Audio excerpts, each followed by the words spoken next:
Olá, muito bom dia a todos. Estamos a dar início aqui ao nosso webinar. Temos aqui um tema interessante, não é? E uma novidade para as organizações e para que estão aqui hoje connosco. Mas queria desde já dar um obrigado a todos por estarem connosco. Vamos falar sobre este tema cada vez mais central para com as organizações, que é estruturar a inovação de uma forma eficaz e alinhada com as novas exigências internacionais, não é? Porque daí temos agora aqui esta nova ISO. O objetivo é falarmos sobre esta nova ferramenta, a ISO 56001, e explicar o que é que vai diferenciar da 4457. E partilhar depois no final esta migração da certificação da 4457 para a ISO 56001. Contamos com duas oradoras aqui neste nosso webinar, em que iremos ter a doutora Isabel Caetano, que é Presidente da Comissão Técnica 169 e coordenadora da ANI, da Agência Nacional de Inovação, e que trabalha há mais de 20 anos nesta área da inovação. E depois temos aqui a colega Engenheira Helena Ferreira, que trabalha comigo aqui na APSER, e que é Technical Manager das grandes contas, que nos vão ajudar um bocadinho a perceber aqui este impacto da norma, o contexto nacional e como é que nos podemos preparar para esta migração. No final, vamos deixar um tempo para questões, está bem? E que podem colocar por escrito aqui no nosso chat. O meu nome é Alexandra Ribeiro, também sou técnica de Panel aqui na APSER, na área da certificação, e por isso toda esta equipa que temos aqui hoje, a equipa que está por trás da APSER, podem sempre contar connosco depois para qualquer tipo de dúvida ou de ajuda. Entretanto, vou passar a palavra a quem sabe mais, não é? Do que nós todos aqui sobre este tema. E Isabel tem a palavra. Obrigada, até já.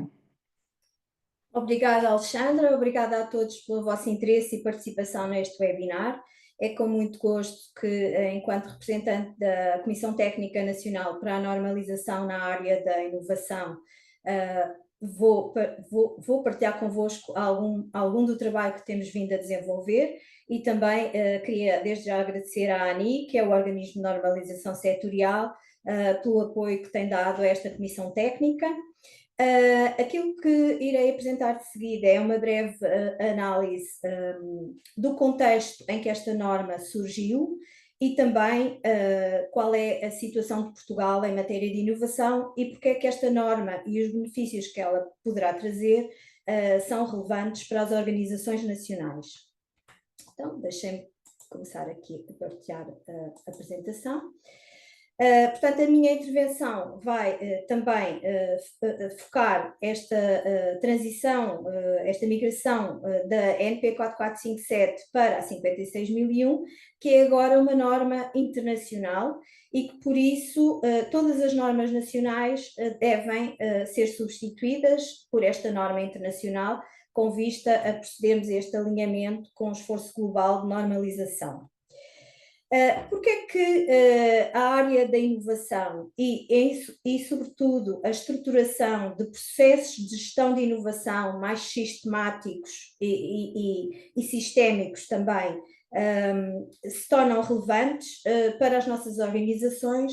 É porque nós consideramos que a estruturação de processos de gestão de inovação com base num sistema de gestão de inovação, tal como previsto na ISO 56001, vai permitir, de facto, o reforço das capacidades competitivas das organizações e também vai permitir a adoção de boas práticas internacionais na gestão das suas atividades de inovação.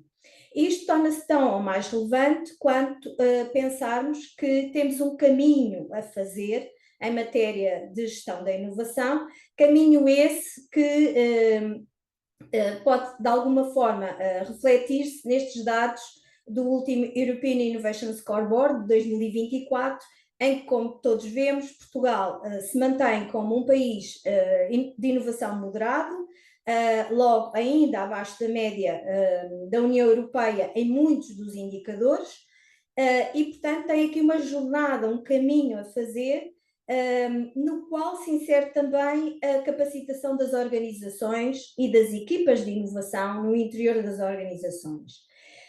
Por isso, nós queremos, sobretudo, enfatizar as forças que existem no país e que permitem que Portugal continue a apostar na inovação, mas também queremos destacar alguns dos pontos fracos que um bom sistema de gestão de inovação pode contrariar. Do ponto de vista de forças, como diz o European Innovation Scoreboard, nós sabemos que tem existido um apoio sistemático e permanente governamental, quer direto, quer indireto, sobretudo através, por exemplo, do CIFID, à investigação e desenvolvimento empresarial, que é desde logo um aspecto extremamente relevante para todo o ecossistema nacional. Temos também como forças do nosso sistema nacional uma melhoria do nosso desempenho nas copublicações público-privadas, que em certa medida também reflete um pouco esta colaboração que se vai estreitando entre as empresas e a academia. E, por outro lado, um fator de atratividade muito interessante, que é nós temos conseguido captar estudantes de doutoramento estrangeiros numa percentagem significativa, e isso desde logo também torna o país bastante atrativo e, consequentemente, as nossas organizações. No entanto, nós sabemos que temos ainda vários pontos fracos e vários aspectos que merecem a nossa atenção, não só no interior das organizações, mas como país enquanto tal.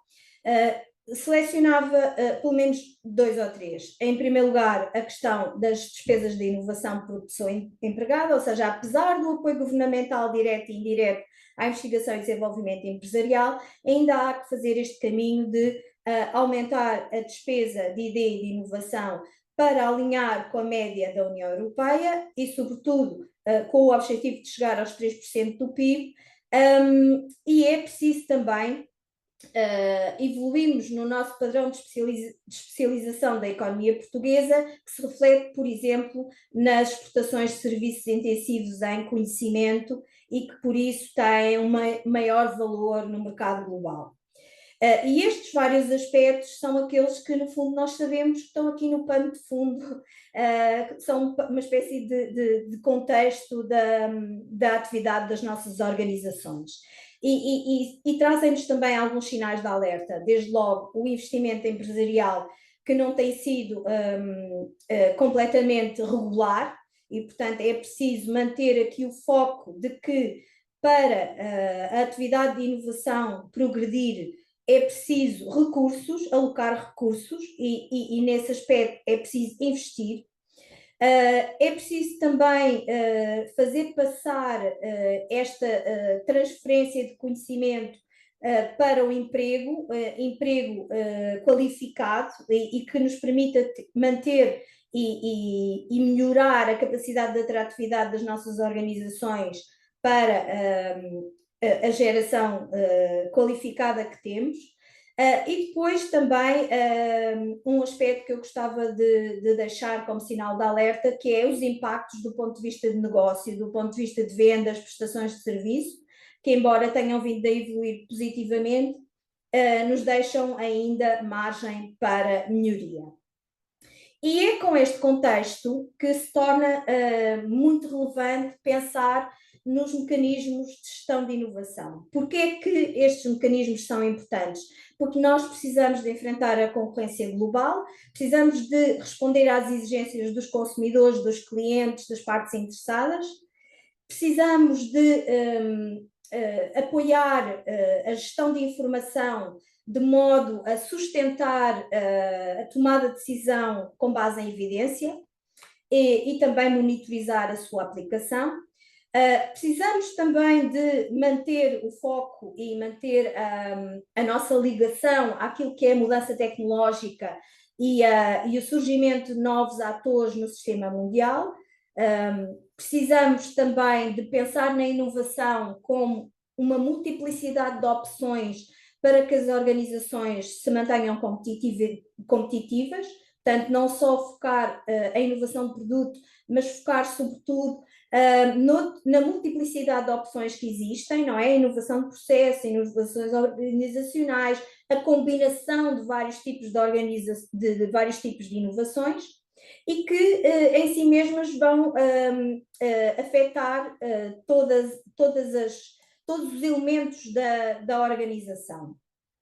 E depois sabemos que a inovação não requer apenas aquilo que por vezes é identificado como conhecimento mais científico ou tecnológico.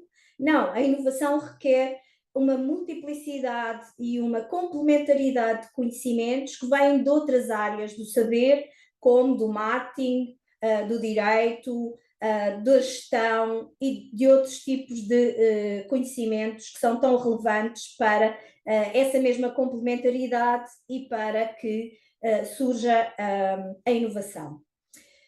E isto tudo num contexto em que, não só do ponto de vista de países, mas também do ponto de vista de regiões, nós temos vindo a assistir a um reforço da colaboração, porque sabemos também que é em parceria e é em colaboração que muitas vezes o caminho se faz não só mais depressa, mas também com maior eficácia.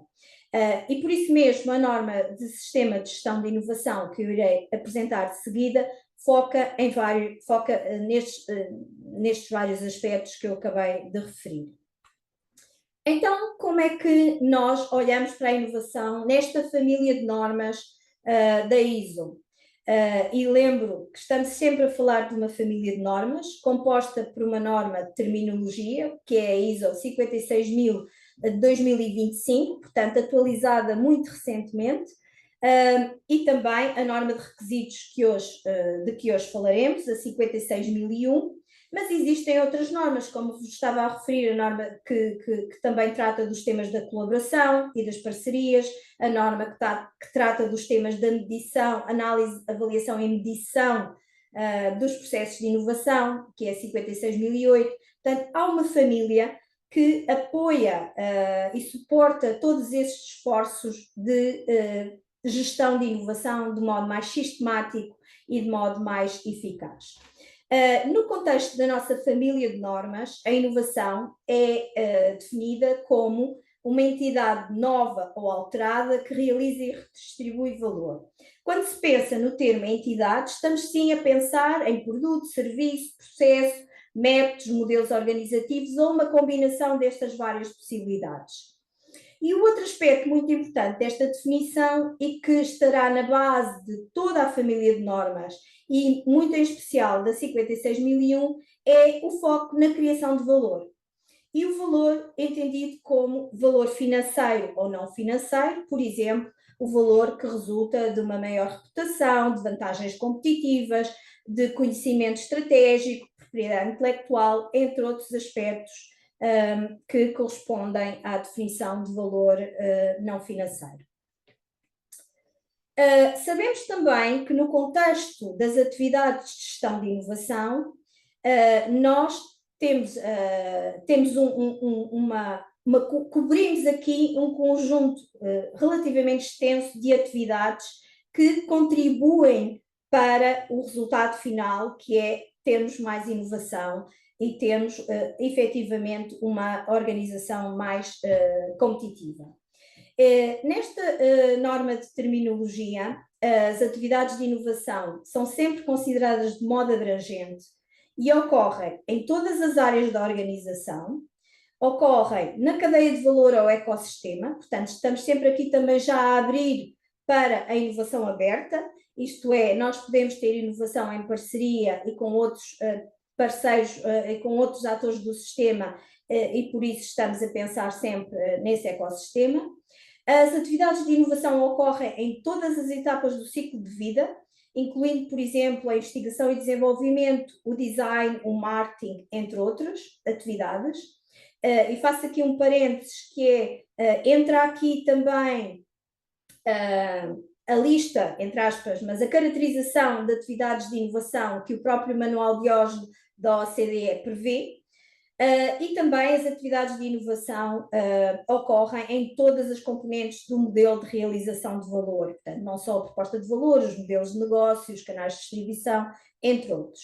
Então, as atividades de inovação devem ser desenvolvidas para servir diferentes propósitos, que dependem da estratégia, por exemplo, são geralmente exploratórias, caracterizadas por diferentes graus de incerteza, são impulsionadas e guiadas por perspectivas diversas, insights que resultam da nossa análise e leitura do contexto, resultam das oportunidades, dos desafios e dos problemas que vamos encontrando. e também são atividades que desafiam ou são desafiadas pela cultura que existe na nossa organização, pela estrutura que existe na nossa organização e por isso mesmo podem enfrentar várias características como a resistência, a inércia, à mudança e ao desenvolvimento sistemático da inovação. Quais são então os benefícios potenciais para a adoção e aplicação de uma norma para um sistema de gestão de inovação? Em primeiro lugar, como todos sabemos, a inovação é uma atividade que lida de perto com a imprevisibilidade, com o risco, com a incerteza. Através da adoção de processos mais sistemáticos e estruturados de gestão de inovação, nós iremos conseguir ter uma maior capacidade para gerir esses aspectos e assim minimizar riscos e anteciparmos possíveis incertezas que possam surgir. Também através do foco na criação de valor, nós estamos sempre a maximizar as oportunidades que as organizações podem ter para aumentar e melhorar as suas perspectivas de crescimento, as suas perspectivas de faturação, de obtenção de lucro, de competitividade, de se capacitarem. Estamos também a olhar para este alinhamento interno do ponto de vista de todos os colaboradores conseguirem entender e compreender a inovação com uma mesma base de conceitos. Estamos também a potenciar a sustentabilidade e a resiliência das organizações, a potenciar a melhoria da satisfação dos utilizadores e de outras partes interessadas e focar-nos também na redução de custos, desperdícios, aumento da produtividade e eficiência de recursos. Outros benefícios potenciais estão relacionados também com as capacidades internas da organização. Por exemplo, manter uma renovação do portfólio de produtos e serviços, potenciar aqui a capacitação da equipa da organização e melhorar o entendimento que as pessoas têm sobre o que é e não é inovação, gerar uma capacidade acrescida para atrair parceiros, colaboradores e financiamento, porque ao conseguirmos ter um portfólio de inovação que depois se desdobra em múltiplas atividades, nós estamos também a conseguir identificar áreas de oportunidade para atrair novos colaboradores. Temos também o tema da reputação, não é? Uma organização inovadora que consegue sinalizar ao mercado e à sociedade que tem processos estruturados de gestão de inovação, é uma organização que se distingue de outras, e uma capacidade melhorada para perceber quais são os fatores que realmente contribuem para a inovação, para além de que, através da certificação acreditada de um sistema de gestão de inovação, nós vamos conseguir atingir uma maior conformidade com outro tipo de regulamentação e requisitos relevantes, normalmente aplicáveis também noutras normas de referência. E para além destes benefícios, eu gostava de chamar a atenção para os 8 princípios da gestão de inovação que nós temos previstos na norma de sistema de gestão e que resultam também da norma de terminologia. Portanto, esta norma assenta em 8 principais princípios da gestão de inovação. Alguns já vos fui falando um pouco nesta primeira introdução, desde logo o foco na realização de valor ou na criação de valor. Também a necessidade de pensarmos sempre na antecipação do futuro, portanto, temos líderes nos vários níveis da organização que nos possibilitem não só lidar com a agenda do presente, com aquilo que realmente é importante para a organização nas suas rotinas, mas também antecipar aquilo que é importante para o futuro. A direção estratégica, isto é, a norma também, esta 56.001, também está muito alinhada com este princípio, que é ter uma ou mais estratégias de inovação. A cultura, isto é, termos e conseguirmos estimular e nutrir uma cultura que é favorável à inovação, portanto, assenta em vários elementos, como a abertura, como a experimentação, a tolerância ao risco, entre outros. Outro dos princípios diz respeito aos insights, isto é, conseguirmos ter a capacidade de explorar conhecimentos e perspectivas diversas que vêm desta leitura do ambiente em que nos posicionamos. Ter também uma certa flexibilidade e adaptabilidade, o que está muito relacionado com a própria gestão das atividades de inovação, que são atividades de maior incerteza e de maior risco. E, por fim, esta ideia que é muito importante, que é uma abordagem sistémica. A gestão da inovação não se faz de um só elemento, faz-se de vários elementos que compõem um sistema e que, por isso mesmo, devem ser vistos de modo interrelacionado e que todos eles vão contribuir para um bom resultado final. Estes são os princípios de gestão de inovação. O âmbito desta norma é precisamente aquele que eu já vos fui antecipando, que é, no fundo, esta norma especifica os requisitos para um sistema de gestão de inovação, que visa possibilitar o desenvolvimento e a demonstração da capacidade de inovação das organizações, que visa contribuir para a melhoria do desempenho de inovação das organizações e também que possibilita o foco na realização de valor para a organização, para os clientes e outras partes interessadas. Como na grande generalidade das normas de sistema de gestão, os requisitos são genéricos, neste caso são também aplicáveis a qualquer organização, independentemente do tipo de atividade ou dimensão, do tipo de produtos ou serviços que a organização disponibiliza, ou dos tipos de inovação ou abordagens de inovação utilizados. Esta é, por isso, uma norma de requisitos que se distingue da anterior norma 56.002, que, no entanto, eu gostava de chamar a atenção porque todas as organizações que em Portugal se certificaram através da norma 4457/2021 estavam já em grande alinhamento com a norma de orientações que era a ISO 56.002.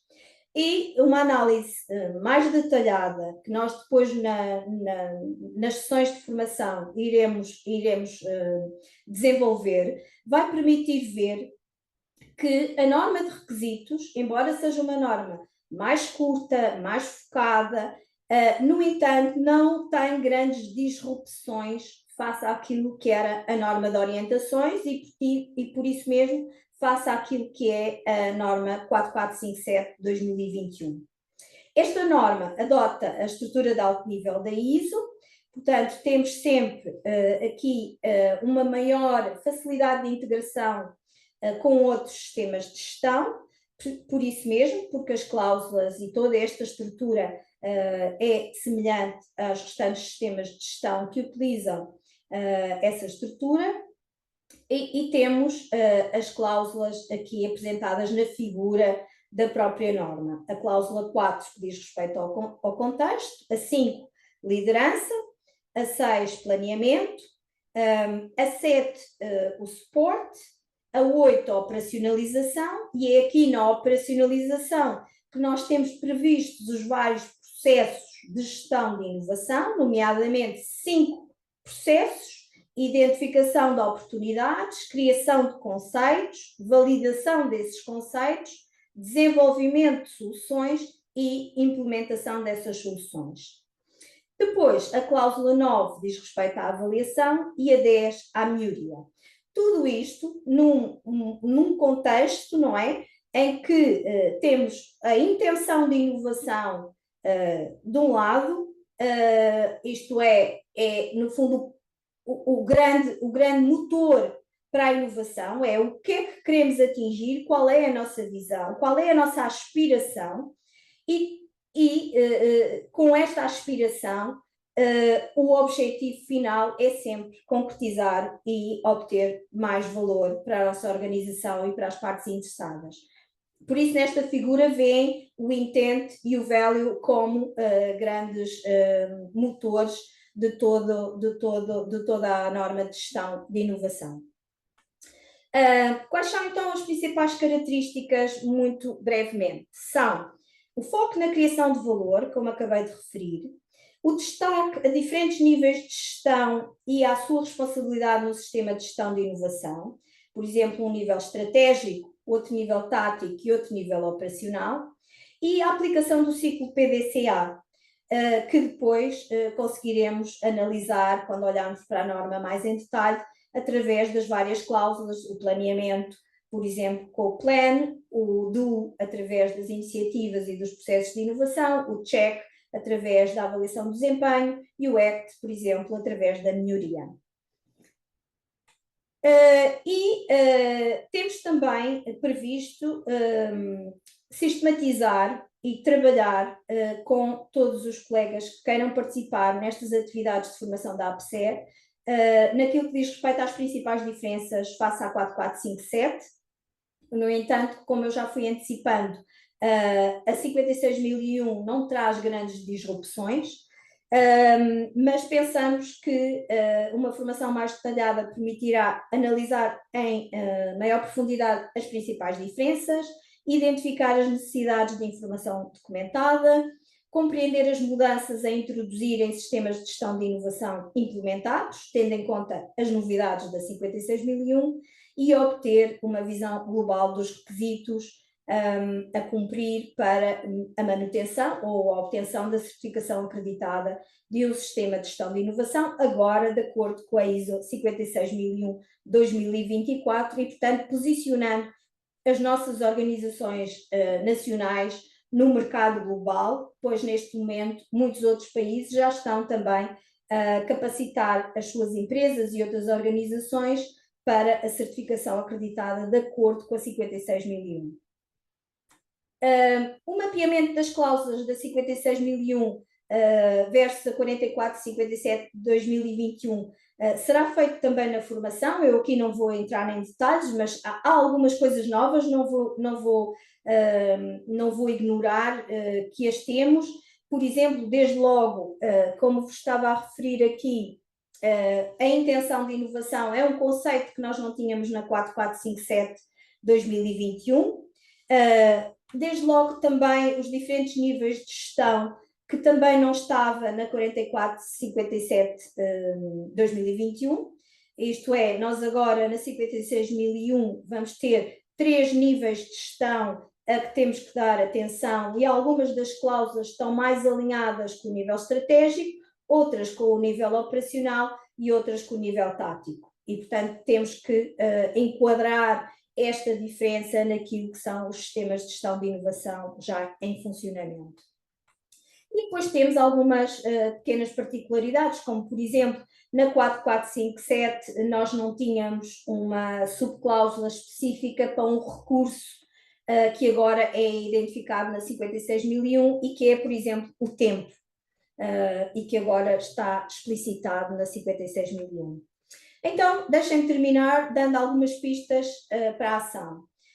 Penso que é importante analisar em detalhe os requisitos da 56001, rever também os conceitos mais relevantes e disponibilizados na nova versão da ISO 56000-2025, caracterizar os processos de gestão de inovação que deverão ser implementados ou revistos no caso de organizações que já os implementaram, verificar as necessidades de preparação ou atualização de documentação de suporte ao sistema de gestão de inovação e, sobretudo, estamos no momento de formar e capacitar a equipa para dar resposta a esta nova norma ISO. E do meu lado era tudo, pois estarei disponível para responder a algumas perguntas, se assim o entenderem, e passava agora à Helena.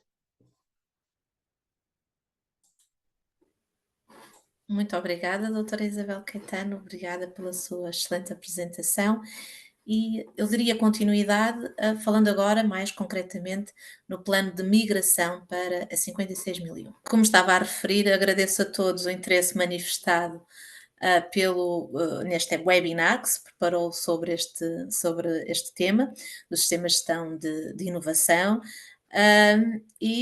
referir apenas como título de nota que, de facto, temos mais de 200 de participantes neste webinar, o que denota realmente o interesse que a matéria está a suscitar. E então eu iria agora, neste momento, fazer uma análise com maior detalhe daquele que é o plano de migração que foi estabelecido pela APSER da norma 4457 para a norma ISO. E propunha-vos, até antes de falarmos propriamente e entrarmos em detalhe na análise de todos os pontos do plano de migração, apenas referir aquilo que são os dois eventos que conjugados deram origem a este plano de migração. Este plano de migração existe e foi criado por uma conjugação de dois eventos. O primeiro realmente foi a publicação de uma norma internacional, uma norma ISO 56001, que estabelece requisitos para um sistema de gestão da inovação e que permite a sua certificação, sendo que esta norma entrou no nosso acervo normativo de Portugal e, portanto, irá substituir a norma NP, que era utilizada pelos organismos de certificação, por todo o mercado, para a certificação de sistemas de gestão de inovação. Este era um primeiro evento. O segundo evento, que não podemos, claro que também contribuiu para a criação a necessidade de termos um plano de migração, é o facto de existirem empresas certificadas, com certificado acreditado pelo IPAC, de acordo com a NP 4457. E é neste contexto que se impõe que todos os intervenientes, o Instituto Português de Acreditação, o IPAC, a APSER, enquanto organismo de certificação acreditado, as organizações certificadas de acordo com a ANP, implementem os processos necessários e que possibilitam a transferência, a migração da certificação de acordo com a norma portuguesa para a norma ISO. E é neste contexto que vos expliquei que surge então a necessidade de termos um plano de transição. E assim, em meados de março, o IPAC emitiu uma circular com aquelas que são as regras, com aquelas que são as metodologias que devem ser adotadas pelos organismos de certificação para termos uma certificação acreditada de acordo com a 56001 e depois a consequente migração das empresas que já estão certificadas pela ANP para a ISO 56001. E uma das primeiras questões que eu gostaria de abordar convosco de facto, são os prazos que são estabelecidos neste plano de migração e que nós devemos considerar e que foram considerados pela APSER na elaboração do seu plano de migração. Então, a primeira data que eu vou destacar é o dia 30 de junho de 2026. Portanto, este é o deadline que é estabelecido para que o processo de migração seja concluído. Portanto, a partir do dia 30 de junho de 2026 a 1 de julho de 2027, os certificados que existam de acordo com a ANP 4457 serão anulados. E, portanto, é esta a data que devemos ter em mente. Outra data que vem referida no plano de transição e que eu destaco aqui neste diapositivo pela importância que tem, é o facto de que até dia 31 de dezembro de 2025 ainda iremos poder realizar auditorias ou de acordo com a ANP 4457 ou de acordo com a ISO 56001, caso os clientes nos façam chegar o pedido que já querem a auditoria de acordo com a ISO, já estaremos em condições de o fazer. A partir desta data, portanto, a partir do dia 1 de janeiro de 2026, já só realizaremos auditorias de acordo com a norma ISO 56001. Portanto, durante todo este período, iremos ter o plano de transição, o plano de migração, eu peço desculpa se às vezes me enganar, mas é o plano de migração em curso e o seu término será 30 de junho de 2026, quando tudo já deverá estar concluído.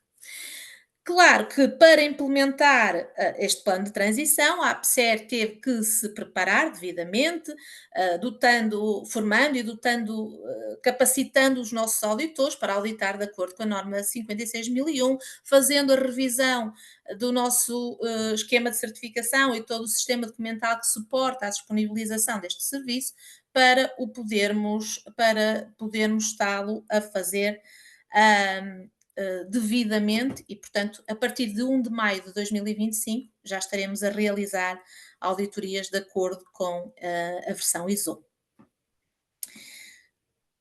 Para além destas datas, iremos agora fazer uma análise de como todo o processo será desencadeado, tendo por base 2 caminhos. O primeiro caminho são clientes candidatos à certificação, que à data não estão certificados, não têm o seu sistema de gestão da inovação certificado e qual será a abordagem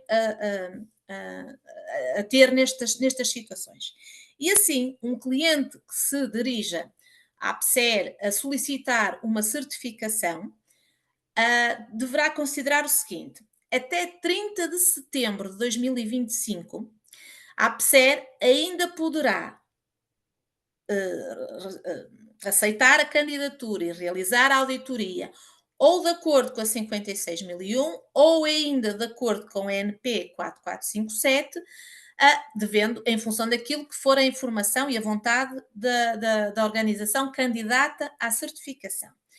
Ter apenas em atenção que, caso a organização opte por uma certificação de acordo com a ENP 4457, o certificado a emitir, decorrente dessa certificação, terá uma data de caducidade de 30 de junho de 2026, para estar alinhado com aquele que é a data de término do plano de transição. Portanto, iremos ter um certificado, se for de acordo com o certificado, se for emitido de acordo com a 56.001, terá uma validade de 3 anos, que é os típicos ciclos de certificação em sistemas de gestão, portanto, terá uma validade de 3 anos, e se a organização optar pela NP 4457, então estará condicionada à caducidade do plano de migração e, portanto, terminará a 30 de junho de 2026. A partir desta data, portanto, a partir do dia 1 de outubro de 2025, já não iremos, para organizações que se candidatem à certificação, já não iremos aceitar candidaturas de acordo com a NP 4457, por os motivos óbvios, porque de facto já não era razoável estarmos a fazê-lo, considerando que aproxima-se o término do plano de migração. O outro caminho é o caminho que nós estamos a delinear para a migração de organizações que já estão certificadas, à data estão certificadas de acordo com a norma portuguesa. E então, o que se encontra preconizado para essas situações é que só pode haver a emissão de um certificado de acordo com a 56.001 na sequência de uma auditoria de migração. Portanto, não haverá espaço para uma outra forma de migração que não seja após a realização de uma auditoria com decisão positiva, com decisão de certificação positiva. No entanto, e esta é a boa notícia, a auditoria de migração poderá ser realizada, poderá ser efetuada em qualquer auditoria do ciclo de certificação. Entenda-se, posso ter a auditoria de migração juntamente com a minha auditoria de acompanhamento, ou posso ter a auditoria de migração com a minha auditoria de renovação. Portanto, não teremos que ter uma auditoria específica de migração. Pode, e é isso que é recomendado, é que de facto se aproveite a auditoria do ciclo e que se faça a migração.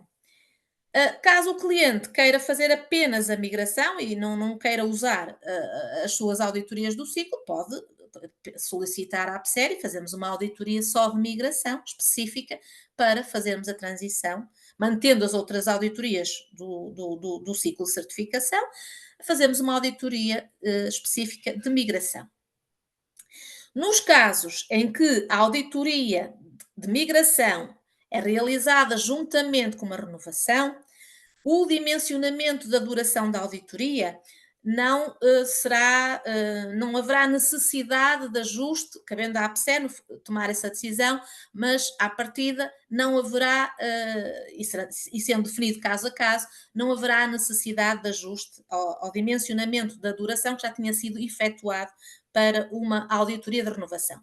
Sendo a auditoria de migração realizada conjuntamente com uma auditoria de acompanhamento, aí os organismos de certificação deverão fazer um acréscimo à duração que está estabelecida, de facto, para darem foco àquilo que são as alterações que advêm deste novo referencial e, de facto, e para conseguirmos evidenciar que eles foram considerados e que estão a ser devidamente atendidos no sistema de gestão que a organização implementou. Nestes dois casos, ou a auditoria conjunta com a renovação, ou a auditoria conjunta com uma renovação, também terá impacto na validade dos certificados a emitir de acordo com o novo referencial, de acordo com a 56001. Entenda-se. Portanto, os certificados que venham a ser emitidos mantêm a validade do certificado, a validade do ciclo de certificação em que a organização se encontra. Portanto, se eu faço uma auditoria de migração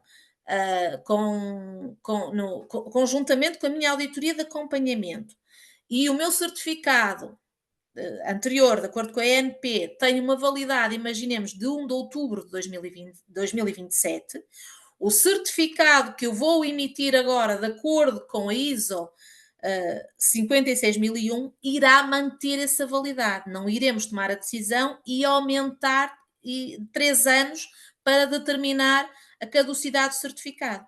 Caso a auditoria de migração se efetue com a auditoria de renovação, então aí, após a decisão, será emitido um certificado com 3 anos de validade.